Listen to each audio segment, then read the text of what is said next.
Gavin Newsom out in California, he was very close to Dianne Feinstein. In fact, she mentored him. They were both from San Francisco, and she was governor, and then he became governor, as you know. He appointed someone to fill her seat, and her name is LaFonza Butler. She was an advisor to Kamala Harris back in 2020 when Kamala was running for president. She's a big Democratic strategist. So the thing is, he said, I'm not going to put anybody up for this office as a temporary replacement, a seat filler, if Dianne Feinstein is unable to continue, if they are a candidate. He said it would not be fair. So Katie Porter, Barbara Lee, and Adam Schiff are not eligible. So he went and tapped this staffer with the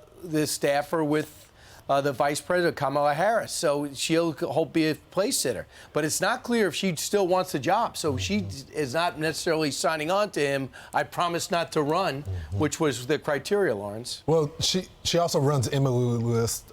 They're known for supporting pro-choice candidates. She's not really a politician. She's one that gets them elected. She's a strategist. It's going to be interesting to see how this works. Maybe she gets in the job, Ainsley, and decides that she likes it. She likes the other side of politics. But traditionally, and I've seen her work for a while, she's been behind the scenes crafting messages for the Democrats. Well, apparently, according to Politico this morning, there is no restriction. If she wants to run, she absolutely could. Apparently, it's not necessarily a short-term appointment.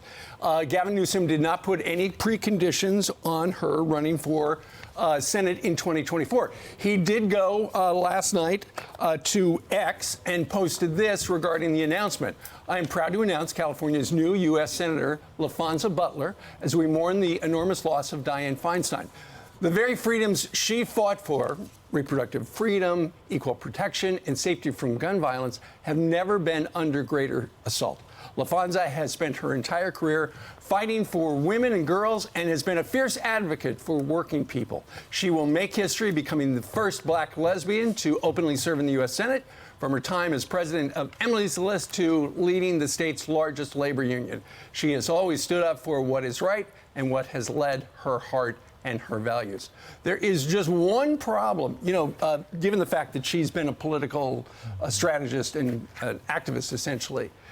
She doesn't live in the district. She doesn't live in the state right now. But I just looked it up.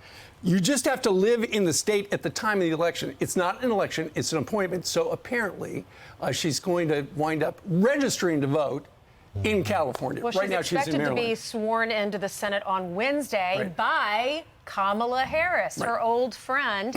And according to the AP, it says Butler currently lives in Maryland.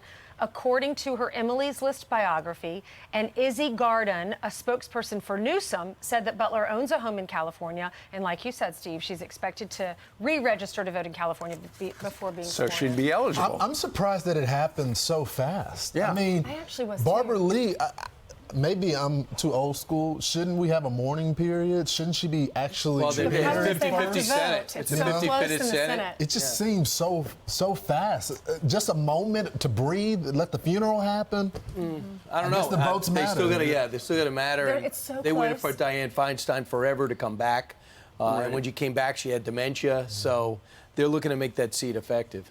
I'm Steve Ducey. I'm Brian Kilmeade. And I'm Ainsley Earhart. And click here to subscribe to the Fox News YouTube page to catch our hottest interviews and most compelling analysis.